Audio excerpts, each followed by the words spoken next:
Kažkas čia ne taip žiūriu.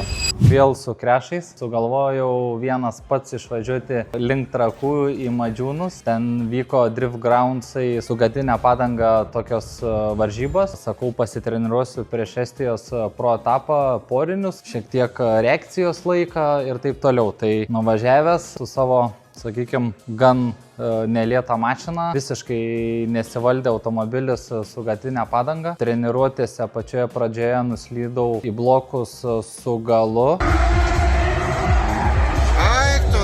Metė galą ir šoviau su priekiu, tai pakrovė mūsų sunkvežimis, tai galas ir priekis buvo išlūžęs. Atsikėlėme automobilį ir dalyvavome kvalifikacijoje, tai kvalifikaciją praėjau. Vyko kova dėl top 8, kad pakliūti į top 4 į mažąjį finalą. Trenkiausi su galiniu ratu į blokus. Tai vėl išlūžo ratas, visa važioklė, travers ir taip toliau. Dužo 2 amortikai, priekis ir galas. Biški kažkokie kaip ir palinkę. Kilo traversas į kokias 4 dalis. Traversiukas.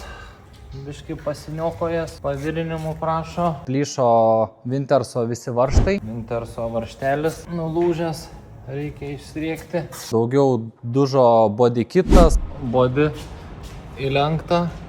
Reiks atlenkt skardžikę. Tada crash barą į blokus sulankstam. Sparnas trūkęs, visi laikikliai galinio buferio. Tai viską kaip ir susirinkome. Kalėdų senelis atėjo anksčiau.